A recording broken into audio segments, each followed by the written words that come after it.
Terima kasih atas waktu dan kesempatan yang telah diberikan kepada saya. Pada kesempatan ini, saya akan membaca hasil review buku ke-6 tentang sosiologi di usia internet. Studi internet sering menjadi usang antara menulis dan publikasi. Sebagian besar pekerjaan akademis tentang topik ini sedang berlangsung saat internet, seperti yang kita kenal sekarang, masih virtual dalam pengertian Deleuzian, tidak dibentuk sebagai kekuatan yang memaksa dalam kehidupan modern.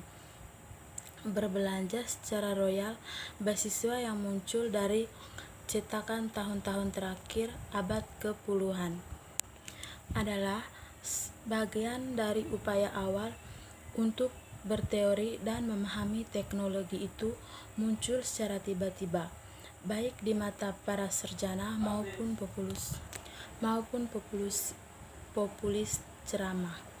Perkembangan internet sebagai teknologi, media, dan ruang sosial memiliki tanggapan akademis yang baik dan benar-benar melampaui itu.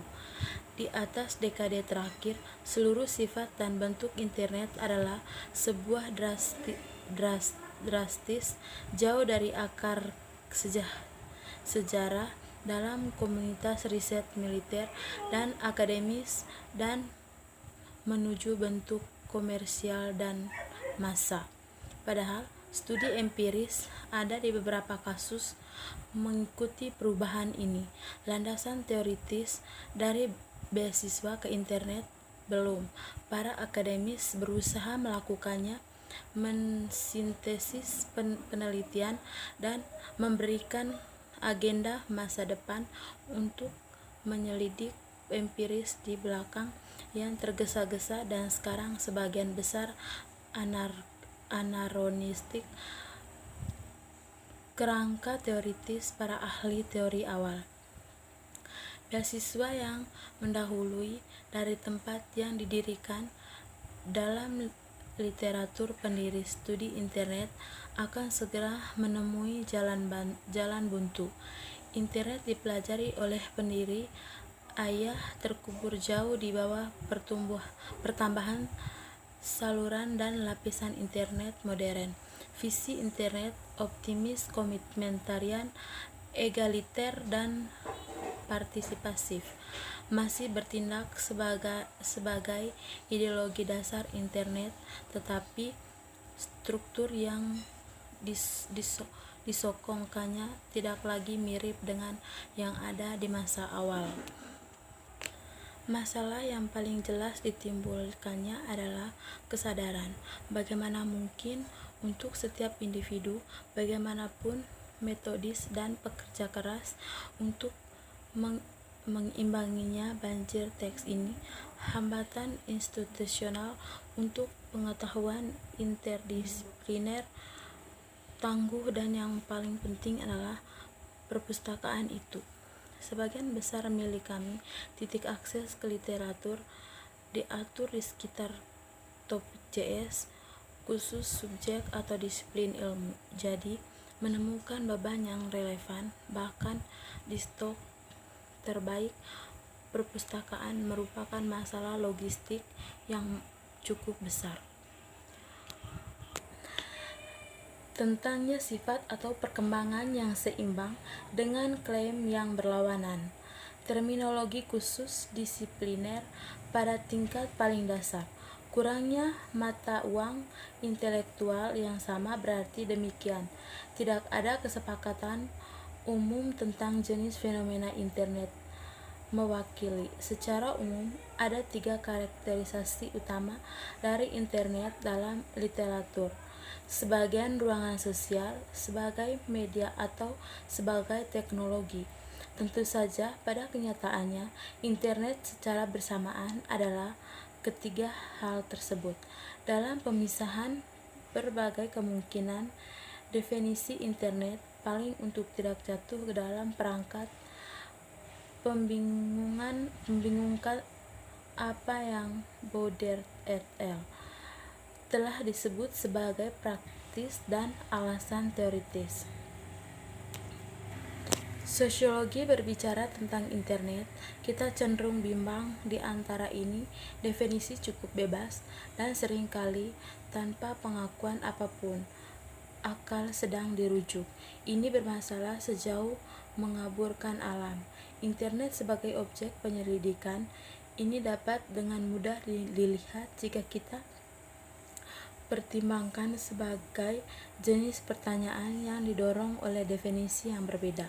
Melihat internet sebagai ruang sosial, seperti yang dilakukan oleh banyak ahli teori awal, adalah dengan memahami pengalaman online seperti berada di tempat lain secara harafiah, agora atau tempat lain dari teori politik.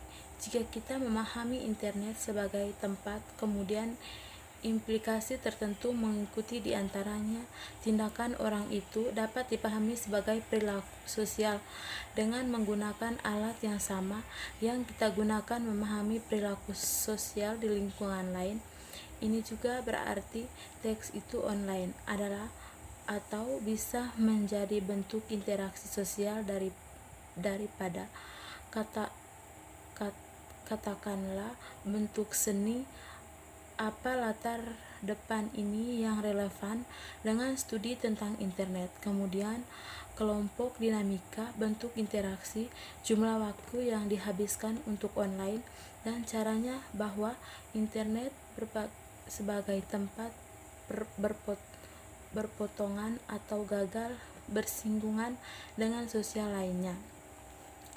Arena dalam hidup kita untuk memahaminya sebagai media bagaimanapun menggeser fokus ini untuk ada kosakata khusus dan kaya tentang konsep dan pendekatan untuk pemahaman media. Pertanyaan yang relevan mengikuti agenda yang ditetapkan oleh studi massa media adalah kepemilikan dan kontrol, masalah presentasi, dan sifat hubungan antara produsen dan konsumen secara online. Oleh karena itu, definisi internet ini mengarahkan pengamatan untuk bertanya berbeda secara kualitatif meskipun terkait serangkaian pertanyaan, dan dengan demikian memahami dampak internet dengan berbagai cara. Artinya itu, setelah lebih dari 1 dekade penyelidikan kelanjutan, masih belum ada kepastian yang nyata dengan berkaitan internet dan sedikit jalan untuk konsensus ilmiah yang muncul.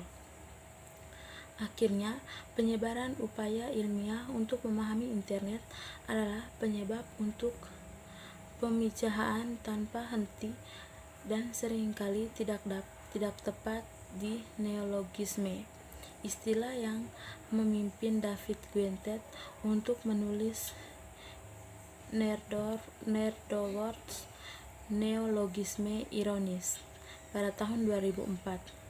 Sebagai David Holmes mencatat, teknologi media baru tunduk pada susunan yang membingungkan upaya untuk mendefinisikan semacam cybergeist dalam bentuk beberapa konsep singularitas. Biasanya hal ini memerlukan penemuan neologisme yang memiliki ekstensi referensi minimal untuk istilah yang sebanding sambil mengklaim maksimal mengacu pada kondisi universal. Demikianlah upaya untuk memberikan teori-teori yang mampu mencakup dan menjelaskan internet telah menyebabkan seruan untuk revisi gagasan sosiologis solidaritas, kekuasaan, identitas, dan diri. Sangat sedikit dan teori baru ini langsung didorong oleh internet itu sendiri, karena mayoritas ahli teori yang pekerjaan telah dirancang untuk membantu menjelaskan fenomena baru ini sebelum internet selama beberapa dekade. Namun, internet sebagai topik yang hangat menjadi pembuktian dasar di mana teori-teori ini dan para pendukungnya berjuang untuk akademis penguasaan. Ciri khasnya adalah antusiasme pertama terhadap internet, garis perdebatan akademis tidak jelas, namun sekarang telah lebih dari 1 dekade beasiswa berkelanjutan. Perdebatan ini dan bidangnya terlihat jelas, namun studi tentang internet sebagai fenomena sosial masih tidak koheren. Teoritis bermacam-macam yang membingungkan pendatang baru.